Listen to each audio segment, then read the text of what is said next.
Hello lovelies, what better time to do a video about all things New York City than right before New York Fashion Week. I was recently there for the US Open with my kids and my husband and thought it was a great time to capture not only everything that I wore on this trip, but also share New York women's style. We hear so much about what French women wear, and I know that I really admire and love. Spend a lot of time analyzing the chicness of the French style, but New York City women are absolutely iconic in their outfits in their own right. As well as some tips about New York City if you're planning a visit there. I know the city very well. Even before I visited, I knew that I would love New York City and felt like I belonged there. I felt like I was a New Yorker at heart, even though I'm from Texas. Ironically, I have never lived in New York City. I spent a lot of time there as a grad student while I was doing my MBA, interviewing for Wall Street right before the collapse of the financial markets. So it's funny how life turns out. I never ended up working on Wall Street, but I also spent a lot of time there going to New York Fashion Week. So many seasons, probably like 16 seasons at this point. In this travel series, I like to share with you my different experiences in the cities that I love and have visited, what I wore, and some do's and don'ts. So if you're curious about other travel, make sure to check out the other videos of Lake Como, Madrid, and most recently Cape Cod. But I'll start with a little ode to women in New York City and their amazing style. One of the things that I think makes style in New York City so eclectic and so different from many other parts of the country is, number one, it's a huge melting pot. So you have so many different cultures, much more than most different cities, only in one place, but in one very small little island of Manhattan. There's also a greater tolerance for so many differences because there's just not enough space in New York City. Everything is so tightly squeezed together. Everything is right next to each other. Sometimes there's no disconnect between buildings to house to restaurant. So everything is on top of each other. People commute together, everyone's walking. Net tolerance of each other's cultures and differences really inspires other people that are open-minded to absorbing other cultures, because I think there's a sense of you can't really go wrong, right? Like you can wear whatever is unique to your country, to your culture, and feel accepted. And I think that sometimes people get inspired by different cultures, even just by osmosis and by being in the vicinity of one another. Pair that with the fact that everybody in New York City is hustling. I feel like nobody goes to live or work in New York City if they don't have fire in the belly and they don't have that hustle mentality. You don't go there to coast. Everybody there is after something. They want to get out of your way. They want you to get out of their way. And so that combined with all the eclectic cultures and the tolerance mixed in with the hustle makes it for a very unique style, very inspiring. People walk and commute. So that really means that style has to be not only amazing, but very functional. Even though we do watch, Carrie Bradshaw and her tinkering around in her heels, that's really not something that you see. You see people in very walkable, comfortable footwear, even if it's expensive, even if it's luxury brands. So you don't really see a lot of teeter-tottering around in heels. So the shoes is the number one thing. The other thing is layers. Since a lot of people commute, I think some people like to cover themselves up if they're in the subway. In case you're wearing like a skimpy outfit, you don't want to be in a train with who knows who you're gonna get at any given time. And you're gonna want a blazer, you're gonna want a button-down shirt that you can cover yourself up with. In terms of actual pieces of clothing, especially this time that I went, all summer long and everywhere that I've been to, whether it's been Cape Cod or Spain or Chicago, Toronto, all the places I visited this summer, everyone is wearing a vest still. And I was in luck because I did bring one. And so the vest is going still very strong. Sometimes there's like a key piece that pops. Cowboy boots were also one of the kind of like common denominator that I saw. More than anything, most people have a very nice bag. Big variety of really beautiful handbags that everyone is carrying in different ways, including crossbody, including shoulder bags. That is one thing that I think New York City women pay a lot of attention to. Maybe like you're dressing in H&M or you're dressing from Zara. Most people have a very beautiful luxury bag. The other thing that New York City women always wear are sunglasses. Sunglasses always pull a look together. You're in a rush, right? Like you're go. You don't have time to do your eye makeup. Maybe you had a late night. A very important component of New York City style. So the reason I was in New York was for the US Open, and I'll get to that in a minute, but I will start with my travel outfit as I always do. And I love a wide leg pants for travel. And in this instance, I swapped my trusty Spanx trousers or Franny Gold. There's another brand that I really love for wide leg, kind of like stretchy material trousers, for the H&M wide leg jeans that I have been loving. It was my hands down bestseller for August. They're very flattering. And I wore that, a polo shirt, a navy blazer from Ralph Lauren, my Chanel sneakers, and my Gucci Boston bag, which is kind of like my new duffel bag to put over my carry-on. I like to look polished when I travel because you never know what's gonna happen on your way there.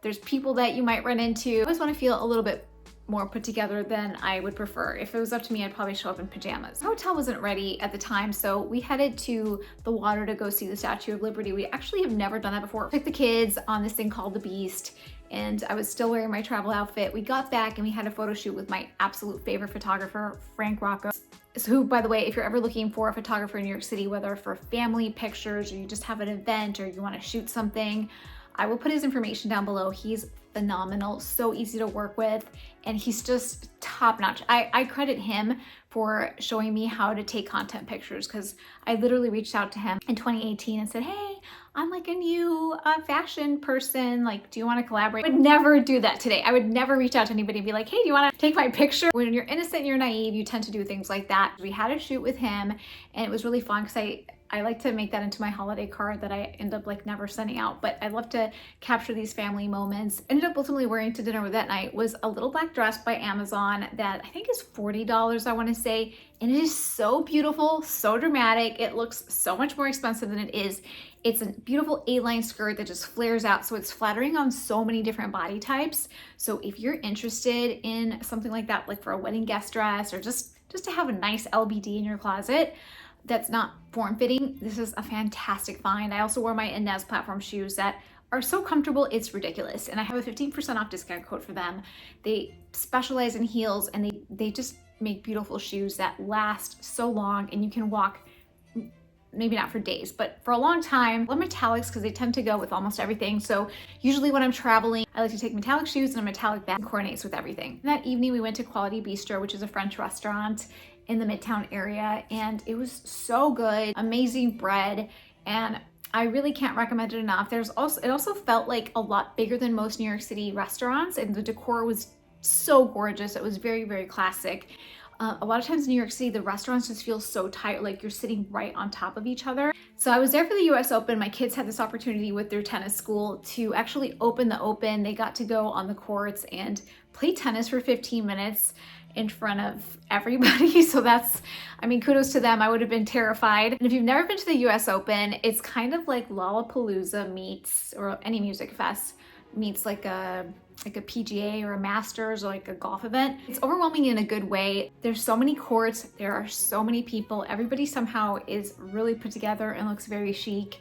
And there's just a lot of options to also get out of the heat. There's really good food. The Ralph Lauren pop-up store was there and it's literally my favorite brand. So I had a field day in there and I got my boys two very cute little tops of what the ball boys were actually wearing on the court. We actually only went for one day because that's pretty much all that we can handle. It was just a very intense event, especially when you have young kids. So I think it would have, if it was just my husband and I, we would have probably gone maybe like 2 or 3 days. I wore a white dress, a little blazer just in case I needed a layer, and also it was Ralph Lauren, and I feel like Ralph Lauren like rules the US Open. And my Chanel sneakers, green socks, my Naudry tennis bracelet because I don't travel with my nice jewelry, and this is a beautiful statement piece. Then later that night for dinner we went to Nobu and I wore a leopard print skirt, Western inspired boots that aren't truly cowboy boots, they just look more Western inspired. I really love them because they're the perfect kind of like gateway boot if you're not ready to go Western but you are Western curious. Then I finished off a look with a vegan leather bomber jacket that just made it look a little bit edgy, and then I actually took a scarf and my hair was a disaster, as it usually is. Put like the scarf around my head. Felt like very chic, and also like it was just a fun New York City outfit. And the next day we saw Moulin Rouge, which I cannot recommend enough. I've been to quite a few Broadway shows, and this was one of the most fast-moving, most entertaining one that I've seen yet.